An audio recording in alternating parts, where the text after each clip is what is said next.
Chers amis chrétiens, dans la Bible, plusieurs épisodes témoignent de l'importance des rêves. Dans l'Ancien Testament, ils orientent le destin de Joseph.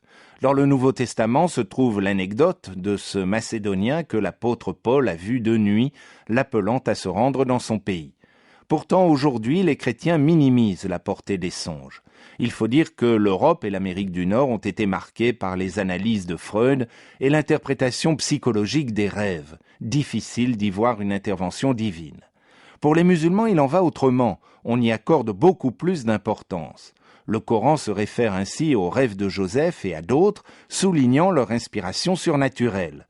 Les hadiths, la tradition musulmane, relèvent que les songes peuvent être de trois sortes. Ils viennent soit de Dieu, soit de Satan, soit de la personne elle-même, de son expérience ou de son état physique. Mais il est précisé que Satan ne peut jamais prendre la forme d'un prophète dans les rêves, qui dans ce cas sont toujours d'inspiration divine. D'où l'importance accordée par certains musulmans à leur vision nocturne d'un être habillé de blanc, pouvant être Jésus. La tradition musulmane mentionne divers songes qu'a eu le prophète Mohammed, Mahomet. L'avenir lui a ainsi plusieurs fois été révélé.